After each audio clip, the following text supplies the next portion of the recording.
Hello everyone, you're welcome back to my channel. It's good to be back again. I've been MAI for a while, life happened, but however, I am happy to be back again to my channel.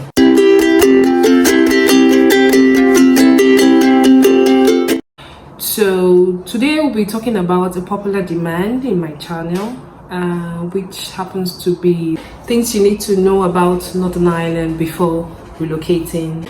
So I have with me here Chinonso. Okay, I call her No. Okay, so she'll be doing this talk with me concerning this popular demand. I remember when I moved to Northern Ireland, I didn't have any clue about anything concerning Northern Ireland. I didn't know anything at all. I just For faith. Yes. I didn't know anyone, I didn't know anything, So I just like, okay, since I'm coming here for my training or something, I just have to move, So that was it. And I'm sure some people would like to know things about Northern Ireland before they decide that they want to move, unlike us that we didn't have any choice. We didn't have any choice than to move. Okay, so how was your experience, or how has your experience been in Northern Ireland? Okay, let me start from the end. I'm leaving Northern Ireland in 2 days' time, and I wish I didn't have to leave. So that's what my experience in a summary. Okay, so it's been good. All right, so we're going to be talking about different important things you need to know, and first and foremost, we start with housing in Northern Ireland. So what has been your experience with this? Well, just like you said, my experience could be different from anybody's. At the moment, people are finding it a bit difficult getting the kind of accommodation they want. Okay. So probably because this is a small town. I am in Londonderry, Northern Ireland. And I don't think there are enough houses for the number of people who are coming in now. It might be different somewhere else.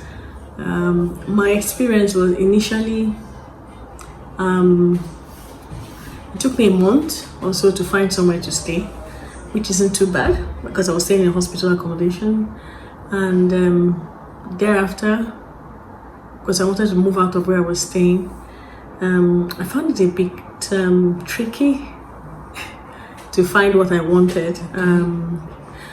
I'm not sure why. Probably were a lot applying, and maybe the landlords don't understand the concept of Tier 2 visas. Okay. So you find out you need to provide all the evidence, every evidence you can provide in this world that you have legal rights to stay here. Yeah. You can pay, and how long you intend to stay, something like that. So I think if you sort that out and just keep searching, and it makes it easier. The third thing is there are private tenants, private landlords, and then you have the agencies. Sometimes if you kind of forge a relationship with an agency, maybe you rented from them before successfully, they might help you get in somewhere else. Okay. I think my own experience too, I had similar experience like you.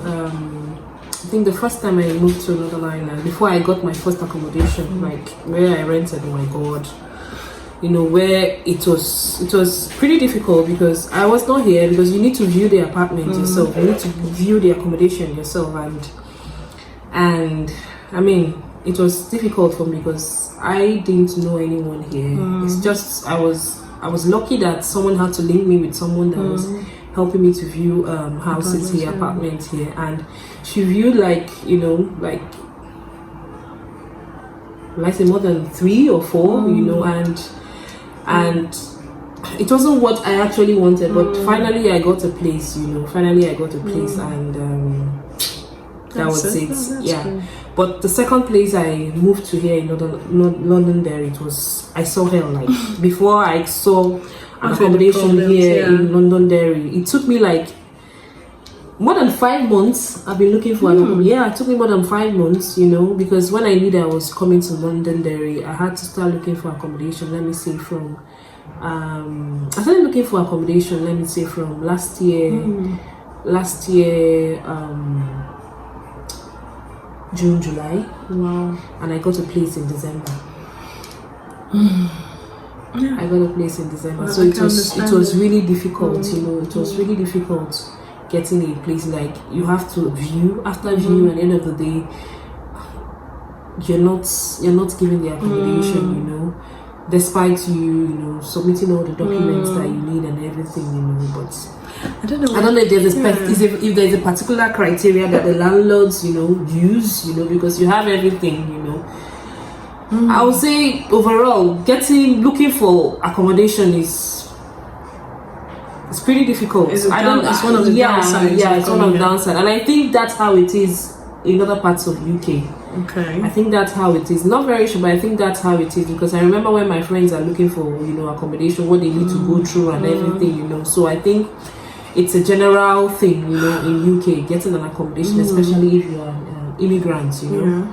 If you're an immigrant, it's Just like you say, you're not sure what is needed. Yeah, sometimes you provide all the papers so that's it. So, but in terms of rents, pricing, rents. Oh, I think it's moderate. I think it's fair. It's easier on the pocket. Yeah. So from rent pricing to purchasing your new house is a lot easier here. Oh, okay. Okay. You want the rate? No, I think the price. If I'm going to compare, like, if I'm going to compare with what my friends are paying rent-wise in England or other parts of the UK, I think Northern Ireland is better, because I remember the first apartment I got was a 3-bungalow, and I was paying about 670, and the next place, this one I'm staying now, it's a house, and it's 2-bedroom. I'm paying about 550. So you can even get a 2-bed house for 500. For 500. For 4 something, you know, £500, or even less than 500, you can get a 2-bedroom flat. That's if 2-bedroom house, if that's what you need, you know. But I think the price, the rent, it's fair. So the former place we stayed at, a 3-bedroom apartment, driveway, 3-bedroom house, a driveway, lovely garden at the back, 2 toilets, and 1 bathroom. We're paying 650. Can imagine. Very lovely spot, lovely neighborhood. So something like this, you don't get something like that in Wales or in England. You should be paying more from than let's say from 800, 900 pounds and above. You know, so in terms of the price for rents, it's really, you know, good here. And one thing I noticed again when I came to Northern Ireland is the heating. I saw that most of the houses use oil for heating. And what is oil? Oil, I think it's a form of like kerosene. They call it oil, you know. You know, most houses uses oil rather than using gas or any of those. They use oil. And I asked, there was someone I asked, like, why do houses use oil rather than, you know, other forms of heating? I have no idea. They said it's cheaper, it's economical. Really? Yeah. Okay. Because if you're using the gas, it's whatever the bill they bring for you, you have to pay. That's what I get to understand. You know, whatever the bill you have to pay for the month, you have to pay. But if you're using oil, it's the amount of it depends on how you use. You have to buy the amount of oil you want. You put in the tank. You know, and you can regulate. You know, when you want ration it. You know, when you want it to come on. You know, and when you want it to go off. I actually thought that gas was cheaper. Really? You know, well, I've not used gas, so I'll change my mind when I start using it. No, I think oil is cheaper. Oil is cheaper because I know how many times I have to refill my tank, and I don't even refill it to the brim, you know. So because I don't consume a lot, so I don't consume a lot. I know when to put it on, you know. You know. So what's interesting is this: the price of oil changes. You know? Good. For instance, at the end of February, March, there was some scarcity. It was quite expensive. Summer, the price plummets, so you can. It's better for you to fill your tank in summer. You know, so waiting for winter and spring. So I think it's economical. It's cheaper using oil. You know, because you can ration, you can regulate. Okay, I want to put on my my heater. This is how long it's going to run, you know. But if you're using a gas or something, any other kind of heating, you know, it's whatever bill they bring for you. So you don't know how much you're using. Yeah, you don't know how, you might really not know how much you're using, you know. So I think it's better. That's what I think. Yeah. There are other interesting things about Northern Ireland, you know. And I remember when my friends staying in other parts of the UK, like England and Wales, like, why are you going to Northern Ireland? People are coming to Wales, England, you're going to Northern Ireland. What's in Northern Ireland? You're going there. But because I had no idea about Northern Ireland, so I didn't know what to say. But now at least I know, I have some information, so I can convince someone to move over to Northern Ireland. So what do you think about the interesting things? Okay, so for an immigrant who is coming in and trying to find his feet, he or she will appreciate any ways to save money. So the first thing I would say is the cost of living here is lower than many other parts of the United Kingdom. We've talked about rent, and so many other things. Okay, the other sweet part is you don't have to pay council tax. True. And I mean, as a renter, and water rate, no, you don't pay. You don't pay for water also. Don't pay water rates. Pay for water. And we don't pay for medications in the NHS, so we don't pay for that. Everybody does. You don't have to work with NHS. I think in Wales you don't pay too. Okay, but in England you do. I heard you pay. So I think in Wales you don't pay. That's so sweet. Yeah. So there are ways of saving some cool. Yeah, saving some money.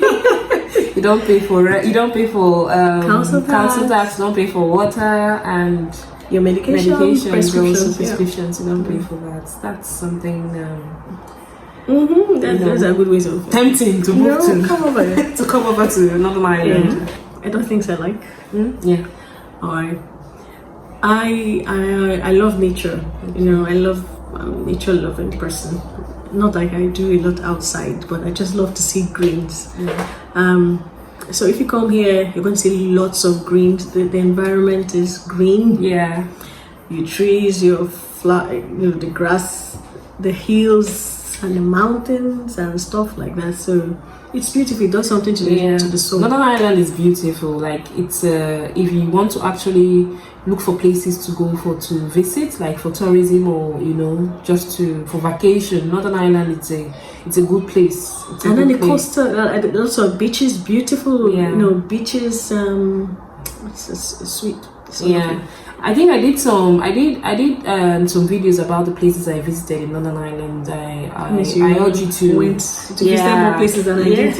I urge you to go look out for those videos and watch. It's a very beautiful place. Northern Ireland is a very beautiful place. Yeah, it's a very beautiful place, and you will definitely love it when you relocate or when you come visiting on vacation or anything. You really love Northern Ireland. And I think another thing again that I noticed about Northern Ireland is that the people are very hospitable.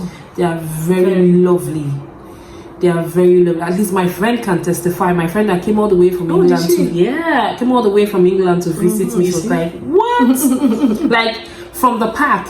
She lost her way from the park. Her phone went off, you understand? So she didn't know what to do, how to contact me. The luck she had was that she had my address written on a piece of paper. So she was like, okay, how does she contact me? That her phone has gone off and everything. She does not have my number, of head and everything. So she had to speak to one of the bus driver that brought them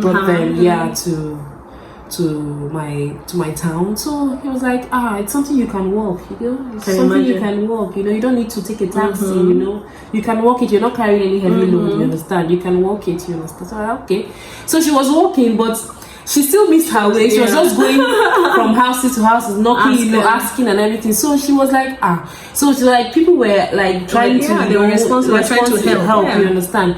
The last person she met was a guy that was actually going somewhere with I think maybe a friend or something. Took it upon himself to like, okay, I'll take you to her place, you understand, I'll take you to her place. Like, I was surprised when she was shocked, he brought her to my place. I was like, whoa, she was like, you will never see this in England. You will never see this in England. Like, they were so, like, that's one thing I noticed. They're here. down to earth. Straightforward, so helpful, and family oriented. Did you notice that? Yeah, family oriented. Like, I've seen very lovely, wonderful people here in Northern Ireland. Even there was one that I had an experience of a woman dropped me in my house just because of I helped the son. The guys, I went shopping, like I went to get groceries, and I was just waiting for my taxi to come. Then I noticed that her grandson was pulling the trolley, and the trolley was pulling him instead of him pulling the trolley. So I had to go and help. You understand? Like, oh, come on, like this trolley will follow you. You understand?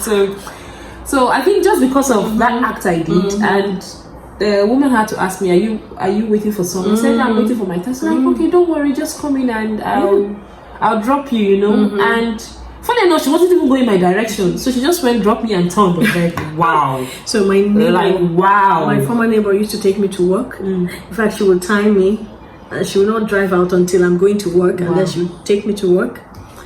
The first taxi man who took us from the airport to our where we're staying is almost like a family friend.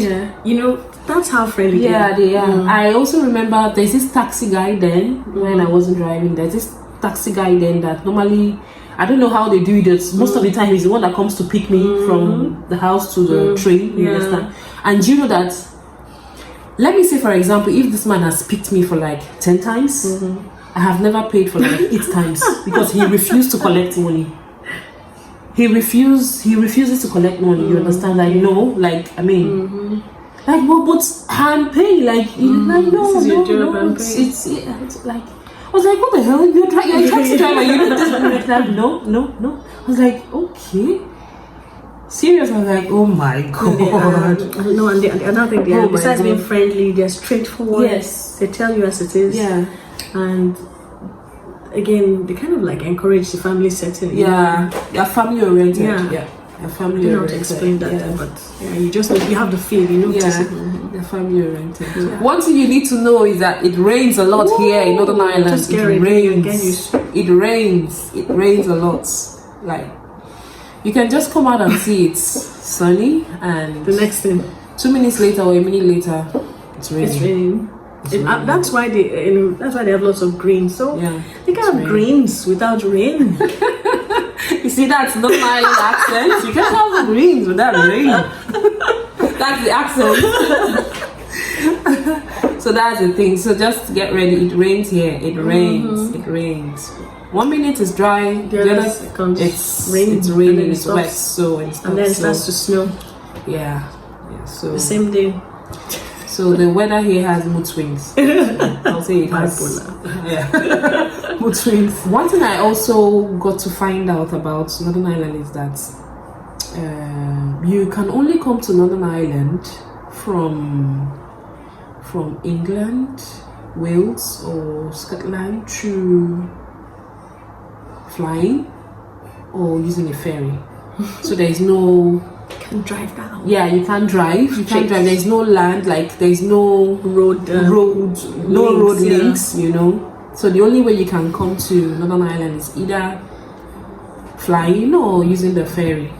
It's a big ferry, you know. So yeah, but you can also come to Northern Ireland through Ireland. You can drive. That's because there's a road link. You can drive. You can fly anywhere you want to do. But from other parts of the UK, like England, Scotland and Wales, you have to fly or use the ferry. And that's like probably like international, or but even in the cities, for instance, in Londonderry, you don't have as developed transport system as you have in many parts of England. For instance, so I came here, first I thought I would be able to get access to Uber. There's no Uber. Okay, there's a local transport or taxi system. So they try to encourage their people. They don't want to give their money to international. So if you're coming looking for, I think they have Uber in Belfast, don't they? Yeah, they have with others, but with other local taxi agencies. Yes. But most places, I think most places in Northern Ireland, you won't really get Uber or any other instead, apart from their local, Even the trains have specific routes. Yeah. They're not like trams. No trams. And there are some towns you go to, there are no trains. There are no trains. So you either have to use a bus or you have to drive. So driving is very, very necessary. Like, it's a necessity here in Either walk Ireland. or you drive. It's a necessity. You have to drive. Walk or drive. Yeah. So it's not like in England where you have the trains that comes. Buses. Yeah, the train that comes They also have buses, but the buses every how many don't go, minutes, But here it's not like that. The train doesn't go every 5 or 10 minutes. No, you have to, like, maybe 1 hour, 2 hours, or 30 minutes, depending on where you're going to. That's how regular the train is. And also buses too, the same thing. So driving, it's a necessity here in Northern Ireland. The other thing, so about jobs, how is it to get jobs here for immigrants? It's not so easy. It's easier for, when I say medical workers or medical support workers, health staff, to get work. But for non-NHS or non-HSC or health staff in general, is more difficult. What do you think? Yeah, because if you're an accountant somewhere else, or a physiotherapist, maybe it's difficult to translate because they find it difficult. Sometimes they have to do some other jobs before they find their way. To do, like, an engineer could be here, and it's hard for him to get into the engineering system here. There's so much difficulty in translating. I see. So, but then lots of non-health staff have to do, like, work in the care homes, work in the hospital as maybe healthcare assistants and all that for a while. Security jobs, and all that before they find their foot. Yeah, that's one thing. I see. What about education? Honestly, my daughter is in what we call P2, which is year 2 in England, for instance, but I don't know much. I can't compare because I've not lived in England or somewhere else yet, but I'm quite happy with their system. And some people say it's quite good quality education here. But I don't know. I can't say yes until I taste somewhere else. Yeah. Okay, me, I can't say because I don't have anybody. I don't have anybody that's in school here, so so that's a thing. Yes, crime-wise, how about what did you hear about crime and before you came here to Northern Ireland? Like Nothing? I told you, I had no idea anything concerning Northern Ireland. I've not really witnessed lots of crime here. Not that it doesn't exist, and to be fair, I've not checked the crime statistics. What I can say is that I've not been mugged, I've not been robbed, and I don't know anybody who has. Same applies to me too. But probably because of where I work or where I live, probably if I go to other areas, I might experience it more. But personally, no, I haven't. So I think that's a good thing. So I can't really say, for that. I can't really say about the crime rates because, like you said, probably where you're staying, the crime rate is very, very low there. So maybe somewhere else might be different. So, but I can't say because I don't have anybody living there or any experience about crime. What do you think about the immigrant community here in Northern Ireland? Well, how will I put it? There are various immigrant communities here: the Asians, the Blacks, and other minorities. But what's the percentage? They're quite small. Yeah, they're a serious minority in number.